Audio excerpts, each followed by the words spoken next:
यात्रीगण कृपया ध्यान दें, यह वंदे भारत नहीं है बल्कि असली भारत है। आपने ध्यान नहीं दिया, ये आपकी गलती है। बाकी आपके लिए रेल तो यही है, चढ़ सकते हैं तो चढ़कर दिखाइए, लेकिन उससे पहले यात्रीगण कृपया ध्यान दें। नमस्कार, मैं रवीश कुमार। आखिर जब भी प्रवासी लोगों के घर जाने की बारी आती है, उनका घर जाना जानलेवा क्यों हो जाता है। छठ के समय में लाखों लोग ट्रेन और बस में सवार होने के लिए अपनी जान जोखिम में डाल रहे हैं। धक्का मुक्की कर किसी तरह ट्रेन में सवार होना भी अपने आप में दुर्घटना की आशंका से गुजरना है। किसी का पांव दब जाता है तो किसी का दम घुट जाता है। आपको लग सकता है कि यह समस्या त्योहारों के समय की है, लेकिन जब हमने लोगों के बारे में मीडिया में यहाँ वहाँ छपी ट्रेनों से जुड़ी खबरों को जुटाया तो एक पैटर्न नजर आया।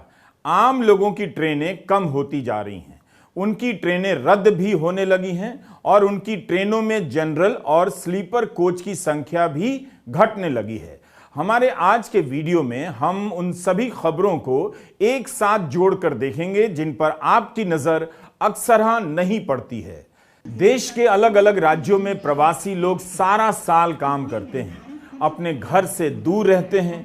होली और छठी मौका होता है अपने घर जाने और अपने लोगों से मिलने का, मगर कभी भी आप इस तबके की यात्रा का हाल निकाल कर देखिए, इनका हाल बुरा ही मिलेगा।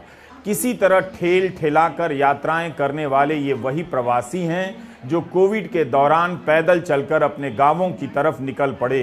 रास्ते में इन्हीं में से कोई मर गया। आपको याद होगा कि महाराष्ट्र में प्रवासी मजदूर पटरी पर चल रहे थे, थक कर वहीं सो गए और मालगाड़ी से कट गए। मई 2020 की इस घटना में औरंगाबाद में 16 लोगों की मौत हो गई थी। अखबारों में कई जगहों पर एक और आंकड़ा छपा है। आरटीआई कार्यकर्ता चंद्रशेखर गौड़ ने यह जानकारी आरटीआई से हासिल की थी। इसके अनुसार 2020 की तालाबंदी में 8,700 लोग पटरियों पर मर गए थे। 8,700। और इस बार क्या हो रहा है? छठ मनाने लाखों यात्री बिहार और यूपी के लिए निकले हैं, तब क्या हो रहा है करते हैं और कहाँ आपको जाना और क्या कुछ रेलवे सुविधा दी है? हम जो है हरियाणा से आ रहे हैं, जींद से। अच्छा। सहरसा जाना था, लेकिन 4 रोज हो गया इतने दिन के रास्ते में। कोई सुविधा नहीं है यहाँ, कोई सुविधा पब्लिक को देखने वाले कोई नहीं है यहाँ। कैसे आए वहाँ? कितने? बहुत धक्का मुक्का खा के आए हैं ट्रेन से। अब देख लो, 4 रोज में आए, 4 ट्रेन बदली करके आए हैं, बहुत कष्ट से आए हैं। कहाँ से आप कहाँ जा रहे हो? लुधियाने से जा रही हूँ, मैंने चंडीगढ़ जाऊंगी, फिर वहाँ जौनपुर जिला जाऊंगी, यूपी में। अच्छा, चंडीगढ़ से जौनपुर जाओगे? हाँ। यहाँ से ट्रेन नहीं है आपकी? नहीं है तो बैठने के मेरे बच्चे हैं, 4 बच्चे हैं, कैसे बैठ पाओगी? कल मेरी ट्रेन छूट गई थी। ज्यादा भीड़ के कारण? बहुत भीड़ के कारण। इटावा में 12 घंटे के भीतर 2 ट्रेनों में आग लगने की घटना सामने आई है। पहले दरभंगा एक्सप्रेस में आग लगी। अमर उजाला लिखता है कि 8 यात्री घायल हैं। फिर कुछ देर के बाद वैशाली एक्सप्रेस के एक कोच में आग लग गई। इसमें 19 यात्री जख्मी हो गए, 11 की हालत गंभीर बताई जा रही है। हादसा रात 2:30 बजे हुआ। उस वक्त ज्यादातर यात्री सो रहे थे। आग लगने से कोच में अफरा तफरी मची और यात्रियों ने ट्रेन से कूदकर जान बचाई। इस तरह से लोग घर पहुंच रहे हैं। छठ हो या होली हो या दिवाली, आम आदमी जब अपने घरों की तरफ लौटता है तब उसका सामना उस रेल से होता है जो कभी मीडिया में दिखाई नहीं देती। लेकिन वही आदमी जब अपने घरों में रहता है तब आए दिन न्यूज चैनलों पर वंदे भारत के उद्घाटन की खबरें देखता हुआ सपने में खोया रहता है। सपने में खोता रहे, इसलिए उसे वंदे भारत का वीडियो दिखाया जाता है। हम आज के वीडियो में उस रेलवे का हाल देखने जा रहे हैं जिसे नहीं दिखाया जाता है और आप भी नहीं देखते हैं। आम आदमी भूल जाता है कि वंदे भारत ट्रेन की संख्या इतने बड़े देश में 40 से भी कम है। जाहिर है यह रेल की हकीकत नहीं हो सकती। वह जिन गाड़ियों में सफर करता है, पहले उन गाड़ियों को वंदे भारत होना चाहिए, या ऐसा होना चाहिए था जिसमें बैठकर उसे लगे कि उसकी भी इस लोकतंत्र में कोई कदर है। मगर वंदे भारत नहीं लगती है, डिजाइन अलग है। तो रेल मंत्री से हरी झंडी लेकर प्रधानमंत्री मोदी खुद ही उद्घाटन करने चले आते हैं। कायदे से प्रधानमंत्री को उन ट्रेनों को भी हरी झंडी दिखानी चाहिए जो छठ या होली के समय विशेष रेलगाड़ी के नाम से चलाई जाती हैं, जिनमें किसी के लिए सवार हो जाना अपने सभी संवैधानिक अधिकारों को समेटकर खुद को ही धक्का मारने के जैसा होता है। इन ट्रेनों में आदमी और सामान में फर्क करना मुश्किल है। यही असली वंदे भारत है जिसका वंदन कोई मंत्री नहीं करता। यह वो तस्वीर है जो गोदी मीडिया में आती भी है तो जल्दी से गायब हो जाती है, अव्वल तो आती भी नहीं। अब रेल को लेकर दो ही खबरें आती हैं। वंदे भारत का उद्घाटन हो रहा है और रेलवे स्टेशन को चमकाया जा रहा है। पिछले कई महीनों में मंत्री के ट्विटर हैंडल पर तरह तरह के चमकदार स्टेशनों के मॉडल और एनिमेशन ट्वीट किए गए। इन्हें सुंदर और आधुनिक बनाने के नाम पर कई हजार करोड़ रुपए खर्च किए जा रहे हैं ताकि स्टेशन भी हवाई अड्डा के जैसा लगे। 1309 स्टेशनों को अमृत भारत रेलवे स्टेशन का दर्जा देकर विकसित किया जा रहा है। जिस समस्तीपुर स्टेशन पर लोग इस तरह से भागे जा रहे हैं ताकि ट्रेन में सवार हो सकें, वह भी अमृत भारत रेलवे स्टेशन बनेगा। फिलहाल इन यात्रियों का टारगेट अमृत हासिल करना नहीं, कोच में सवार होना है। और कोच में घुस जाना अमृत मंथन के समय के संग्राम से कम नहीं है। जनता का जीवन नरक के जैसा है, मगर सरकार की भाषा में अमृत छलक रहा है। इन यात्रियों की रेल से बहुत कम उम्मीदें हैं। जहां जाना है वहां बस पहुंचा दे, मगर सरकार विकास के अपने वीडियो में इन लोगों के वीडियो को गायब कर देना चाहती है। क्या आपको लगता है कि इन ट्रेनों में चलने वाले लोगों की माली हालत में सुधार के बिना, ऐसी ट्रेनों की हालत में सुधार के बिना कोई भी स्टेशन अमृत भारत स्टेशन हो सकता है? तब तो इस बूढ़ी माता को जरूर इंतजार करना चाहिए कि 2024 में विकास का अमृत मिलने वाला है। आखिर क्या बात है कि आम जनता जिन रेलगाड़ियों में सफर करती है उनकी बातें नहीं होती हैं। वंदे भारत और बुलेट ट्रेन का सपना बांटा जा रहा है। चीन में हाई स्पीड ट्रेन की संख्या 33,000 से अधिक है। इनकी रफ्तार 350 किलोमीटर प्रति घंटा बताई जाती है। यहां 40 ट्रेन और एक बुलेट ट्रेन का सपना बांटा जा रहा है, जैसे दुनिया में पहली बार होगा जब बुलेट ट्रेन भारत में चलेगी। जब भी आपका ध्यान रेल के किराए और बोगियों की हालत पर जाता है, सरकार वंदे भारत और बुलेट ट्रेन का वीडियो पब्लिक में ठेल देती है। 5 दिन पहले रेल मंत्री ने मुंबई अहमदाबाद बुलेट ट्रेन के प्रोजेक्ट का वीडियो डाला। क्या इसी बुलेट ट्रेन में सारा भारत सवारी करेगा? समस्तीपुर जाएगा इसी से? मंत्री passenger train, general bogie, express train, उनके भीतर क्या सुधार हो रहा है, इसका वीडियो क्यों नहीं डालते रहते हैं? आज के वीडियो में हमारा यही कहना है कि आधे प्रतिशत से भी कम यात्री वंदे भारत और बुलेट ट्रेन के यात्री होंगे, मगर उनकी कहानी को 100% बना दिया गया है। उनके सपने को पूरे भारत का सपना बता दिया जाता है। मोदी सरकार के 10 साल होने जा रहे हैं। आज भी ट्रेनों के भीतर किसी तरह जगह खोजकर बैठे ये लोग या खड़े खड़े यात्रा करने का मन बना रहे इन यात्रियों का एक ही सपना बाकी है, सीट मिल जाए और सफर कट जाए। कोच के भीतर का हाल देखिए और इस पर बात कीजिए तो विकास का सारा मॉडल खोखला साबित होगा या चंद लोगों के लिए नजर आएगा। यात्राएं महंगी होती जा रही हैं और सफर दूभर होता जा रहा है। सरकार को सही लगता होगा कि वंदे भारत का वीडियो दिखाकर आम आदमी सफर का अपना अपमान भूल जाएगा। मीडिया कंट्रोल के 1 दशक में लोगों की सोच पर उसका कंट्रोल पूरा हो जाएगा। इस तरह के शौचालयों का हाल यह बता रहा है कि आदमी ने भी कंट्रोल करना सीख लिया है।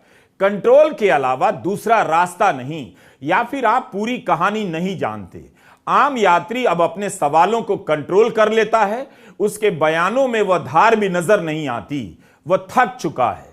से आए हैं आप? हम लोग आए वैसे समस्तीपुर से यहाँ अभी चले हैं। हाँ। और जगह भी देख रहे हैं बाथरूम में सही जम रहता है, न सफाई करता है न कुछ करता है। टिकट नहीं कटाएंगे, टीटी फाइन लेता है, 2000 रुपये 3000 रुपये से फाइन लेता है।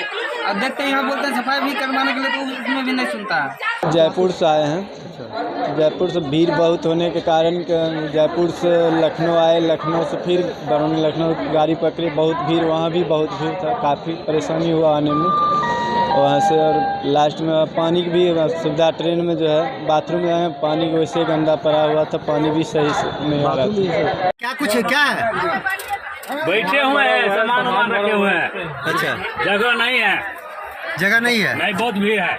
कोई आम गाड़ियों की बात नहीं कर रहा, गाड़ी में सीट की बात नहीं कर रहा, सीट के किराए की बात नहीं कर रहा, डायनेमिक्स प्राइस से लेकर टिकट रद्द कराने पर पैसे कटने की बात नहीं कर रहा। कंबल चादर की बातें बंद हो गई हैं, खाने की क्वालिटी की बातें बंद हो गई हैं। बस सभी को सपना दिखाया जा रहा है। आम आदमी के रेल की उसकी असलियत तो वही है जो असली भारत की है, और इस असली भारत की एक खासियत है। 2014 के पहले भी ऐसी ही थी, 2014 के बाद भी वैसी ही रह गई।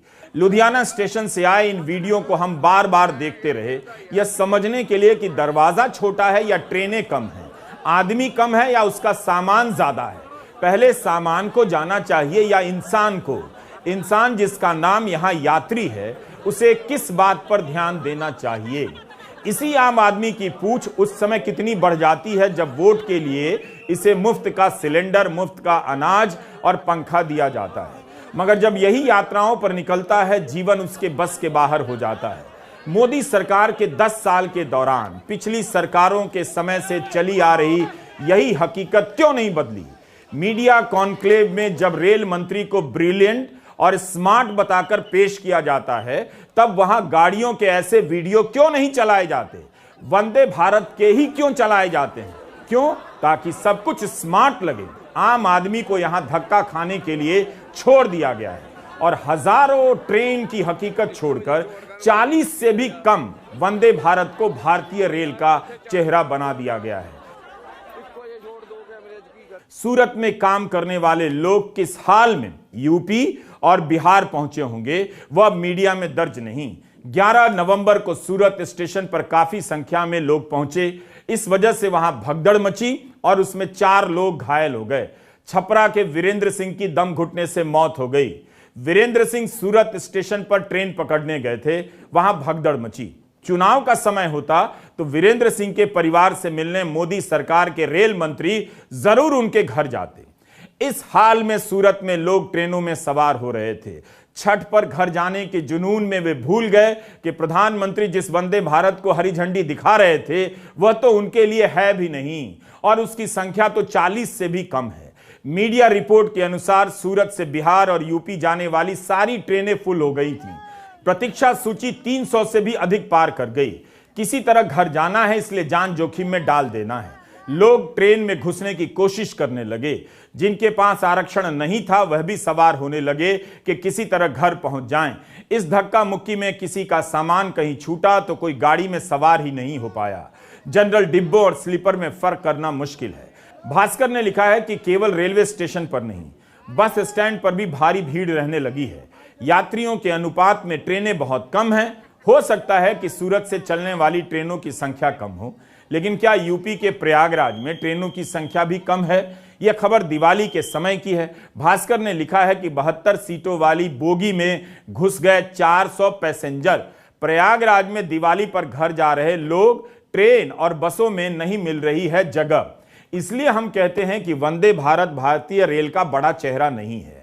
इस ट्रेन का इस्तेमाल भारतीय रेल के असली चेहरे को छिपाने के लिए किया जा रहा है। प्रधानमंत्री बहुत बारीकी से वंदे भारत को 140 करोड़ भारतीयों की आकांक्षा बता देते हैं, लेकिन आप इस वीडियो में देखकर अंदाजा लगा सकते हैं कि करोड़ों भारतीयों की आकांक्षा को पूरा करने में वंदे भारत ही नहीं, भारतीय रेल फेल हो गई है। 24 सितंबर को प्रधानमंत्री ने वीडियो कॉन्फ्रेंसिंग के माध्यम से 9 वंदे भारत को हरी झंडी दिखाई। इस अवसर पर उन्होंने कहा कि देश में आधुनिक कनेक्टिविटी के विस्तार का ये अभूतपूर्व अवसर है।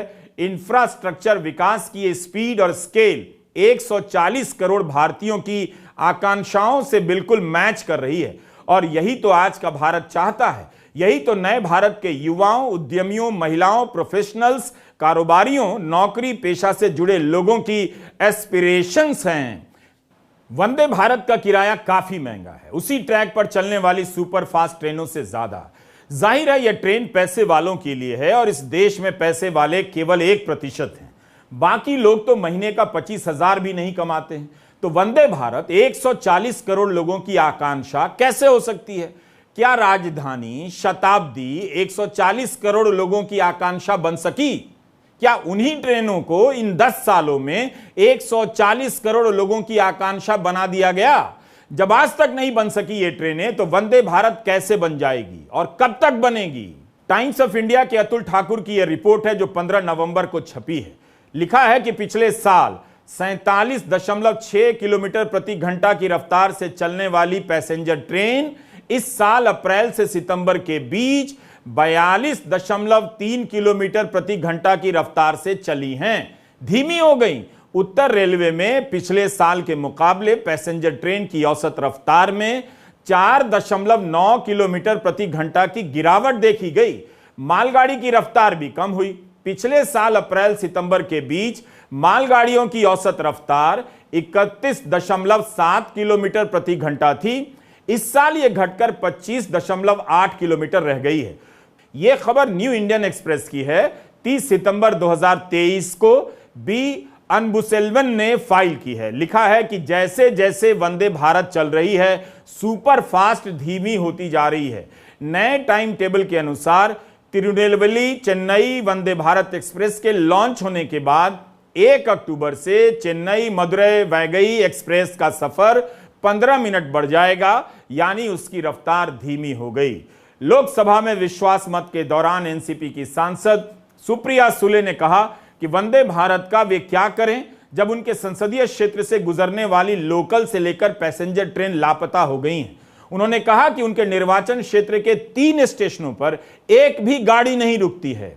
जो किसान और मजदूर पहले गरीब रथ में सफर कर पुणे जाते थे, अब नहीं जा सकते। क्या आप जानते हैं कि छत्तीसगढ़ के चुनावों में भी ट्रेनों का रद्द होना एक बड़ा मुद्दा है? सितंबर महीने में राहुल गांधी ने बिलासपुर से रायपुर की यात्रा ट्रेनों से तय की। इसका एक राजनीतिक मकसद भी रहा होगा। इस यात्रा के जरिए राहुल यह सवाल उठाना चाहते थे कि छत्तीसगढ़ में ट्रेनें काफी कैंसिल की जा रही हैं, जिससे आम आदमी काफी परेशान है।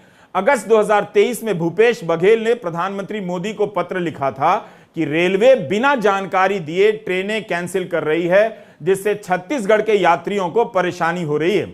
इसके अलावा ट्रेनें देरी से भी चल रही हैं। 25 सितंबर को उन्होंने पत्रकारों से कहा कि आम यात्री वंदे भारत इस्तेमाल नहीं कर सकता क्योंकि किराया महंगा है। अधिकतर लोग पैसेंजर गाड़ियों से चलते हैं, लेकिन वो बंद की जा रही हैं।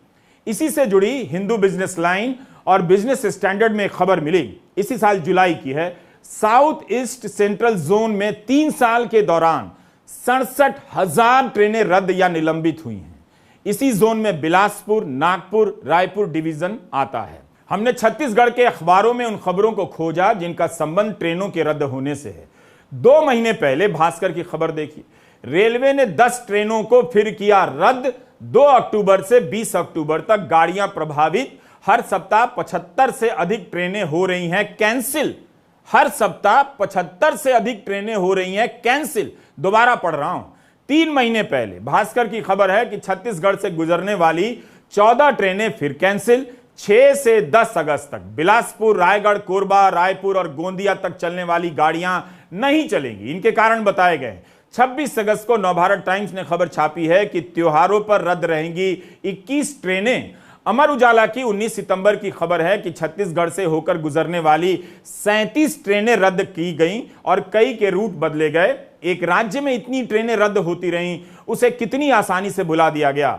हिंदू की 11 अक्टूबर 2023 की खबर है कि कांग्रेस प्रवक्ता सुशील आनंद शुक्ला ने कहा है कि छत्तीसगढ़ में 20 दिनों में 64 ट्रेनें रद्द हुई हैं और पिछले 3 साल में 64,000।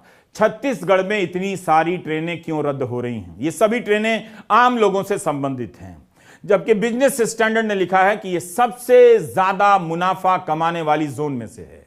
इस विषय पर कितनी चर्चाएं होती हैं? नहीं होती हैं। आम लोगों की ट्रेनें कहां गायब हो रही हैं? क्यों रद्द हो रही हैं? क्यों सस्पेंड हो रही हैं? उन ट्रेनों का क्या हुआ जो कम दूरी की हुआ करती थी, जो आम जनजीवन का हिस्सा हुआ करती थी? इस सेगमेंट में नई ट्रेनों का कितना विस्तार हुआ है? सरकार को बताना चाहिए। इसलिए छठ के समय की समस्या को केवल त्योहार की समस्या के रूप में मत देखिए। इसी साल फरवरी का अमर उजाला कहता है कि 44 ट्रेनों में स्लीपर कोच कम किए जा रहे हैं और किराया 2 गुना से ज्यादा महंगा होगा। इसमें Gorakhdham express, Chauri Chaura express, Shalimar express, Gorakhpur Pune express, Gorakhpur Yeshwantpur express आदि शामिल हैं। अखबार लिखता है कि ट्रेनों में 5 से 6 स्लीपर कोच होते हैं, उसकी जगह 2 ही कोच लगा करेंगे। इसका मतलब है कि प्रत्येक ट्रेन में कम से कम 300 से 400 यात्रियों को स्लीपर व जनरल की जगह एसी कोच में जाना होगा। कहा जा रहा है कि स्लीपर और जनरल कोच कम करके एसी कोच की संख्या बढ़ाई जाएगी, लेकिन इसका जवाब नहीं मिलता कि स्लीपर में चलने वाला एसी कोच का किराया देने की हालत में है या नहीं। क्या वो भी अमीर हो गया? कोई व्यवस्था नहीं है जिसमें इसमें स्लीपर बना करके टिकट बना के हमें दिया गया है, जिसमें कोई भी सुविधा नहीं है, कोई मतलब सहायता नहीं है। कि आपके बाथरूम की क्या व्यवस्था? बाथरूम का तो पूरा जाम है, बाथरूम जाने के लिए बहुत तकलीफ हो रहा है। कि हम लोग हावड़ा से आ रहे हैं, हावड़ा से ही स्थिति गड़बड़ है, इनकी मतलब कोई मान नहीं है। जैसे कि आप स्लीपर बना के दिए इस टिकट में, आदमी लोग सहयोग नहीं करते हैं सर। अखबार लिखता है कि अगर आप गोरखधाम एक्सप्रेस से सफर करते हैं तो गोरखपुर से नई दिल्ली तक स्लीपर का किराया 445 रुपए है, जबकि एसी 3 कोच में 1165 रुपए का किराया देना होगा। यह ऑनलाइन टिकट का किराया है। इस हिसाब से 2 गुना से ज्यादा किराया उन यात्रियों को देना पड़ेगा जो स्लीपर में चला करते थे। क्या आपकी नजर इस खबर पर पड़ी थी कि कई ट्रेनों में स्लीपर और जनरल कोच कम किए जा रहे हैं? आपको मजबूर किया जा रहा है कि आप 2 गुना किराया देकर एसी कोच में सफर करें और छठ में गांव पहुंचने से पहले ही आपका ज्यादा पैसा सफर में ही खर्च हो जाए, या फिर जान जोखिम में डालकर दिल्ली से मोतिहारी, मधुबनी या दरभंगा तक की दूरी इस तरह की बसों में करें जिसमें जनरल में चलने वाला क्लास दूसरी तरह से ठूंस कर भर दिया जाता है। वो स्टेशन में नजर नहीं आएगा मगर इन बसों में देखा जा सकता है। हमने आपको इन बसों के बारे में अपने एक वीडियो में विस्तार से बताया था। कभी आपने सोचा है कि दिल्ली से दरभंगा की इतनी लंबी दूरी के लिए बसें क्यों हैं, ट्रेनें क्यों नहीं हैं? क्या ट्रेनें कम हो गई हैं या कोच की संख्या कम हो गई है? क्या आपको पता है कि 10 साल में कितने स्लीपर और जनरल कोच इसी तरह से घटा दिए गए? एक जमाना था जब रेल को कवर करने वाले अलग से संवाददाता होते थे। रेल बजट के बाद रेलवे को लेकर विस्तार से चर्चा होती थी, उनके जरिए आपको जानकारी मिलती थी। सोचिए आपके जीवन का कितना बड़ा हिस्सा है रेल, उससे जुड़ी खबरें ही गायब नजर आती हैं। हम स्वयं इसकी पुष्टि नहीं कर सकते जो आगे बता रहे हैं, लेकिन ट्विटर पर बलराम विश्वकर्मा ने एक ट्वीट किया है। बलराम ने मुंबई से लेकर पटना तक के सेकेंड एसी से सफर के डायनेमिक्स किराए का ब्रेकअप दिया है। इसमें दिखाई दे रहा है कि बेस किराया 2950 का है, लेकिन उसके ऊपर डायनेमिक किराया 5900 का है। इससे सेकेंड एसी का किराया 9300 हो जाता है।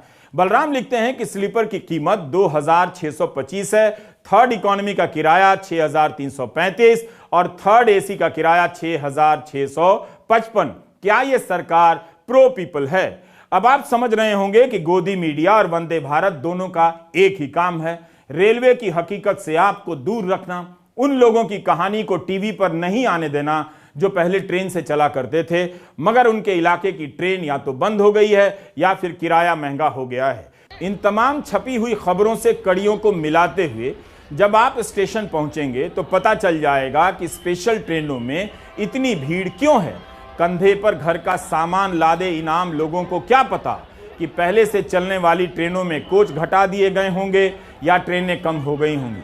हो सकता है कि इसका भी दबाव यहां दिख रहा हो। इस वीडियो में दिल्ली के 2 स्टेशनों की तस्वीर है। बाकी जगहों की तुलना में यहां व्यवस्था नजर आई, सुरक्षा बल तैनात नजर आए, मदद करने के काउंटर भी हैं, लेकिन इस व्यवस्था का संबंध रेलों की उपलब्धता से नहीं है। साफ है कि जरूरत के हिसाब से ट्रेनों की संख्या कम है। 23 अक्टूबर को रेल मंत्रालय की एक प्रेस रिलीज बता रही है कि 283 स्पेशल ट्रेनें चलाई जा रही हैं और इन ट्रेनों के फेरों की संख्या 4000 से अधिक है। इसके बाद भी प्रतीक्षा सूची बहुत लंबी है। जनरल बोगी का हाल बुरा है और लोगों का सफर तकलीफ दे। व्यवस्था के नाम पर इन्हें कतार में लगा दिया जाता है ताकि बोगी में सवार हो सकें, मगर सबको पता है कि बोगी की हालत कैसी होगी। हम नहीं जानते कि स्पेशल ट्रेनें समय पर पहुंचती हैं या कितने घंटे की देरी से पहुंचती हैं। ट्विटर पर कुछ ही यात्रियों ने किसी खास ट्रेन के बारे में लिखा है कि 10 घंटे या 11 घंटे की देरी से चल रही हैं। मोदी सरकार के इन 10 वर्षों में रेलवे का सही से मूल्यांकन नहीं हुआ।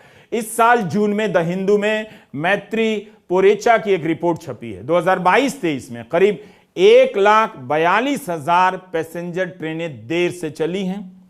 इनके देरी से चलने के कारण 14 साल के बराबर समय का नुकसान हुआ है। आम आदमी के समय की यह कीमत है। उसने लेट पहुंचने के कारण कितनी कमाई गंवा दी, इसका अंदाजा सरकार नहीं करेगी। और अब लोग भी धर्म के नशे में करना भूल गए हैं। छठ के दौरान यात्रा करने वाले ज्यादातर लोग असंगठित क्षेत्रों में काम करने वाले हैं। किसी तरह छुट्टी मिलती है और छुट्टी का बड़ा हिस्सा रेल के सफर में खत्म हो जाता है, जैसे उनके जीवन की कोई कीमत नहीं। सरकार भी उनके जीवन की कीमत नहीं समझती और अफसोस कि लोग भी अपने जीवन और समय का मोल नहीं समझते हैं। नमस्कार, मैं रवीश कुमार।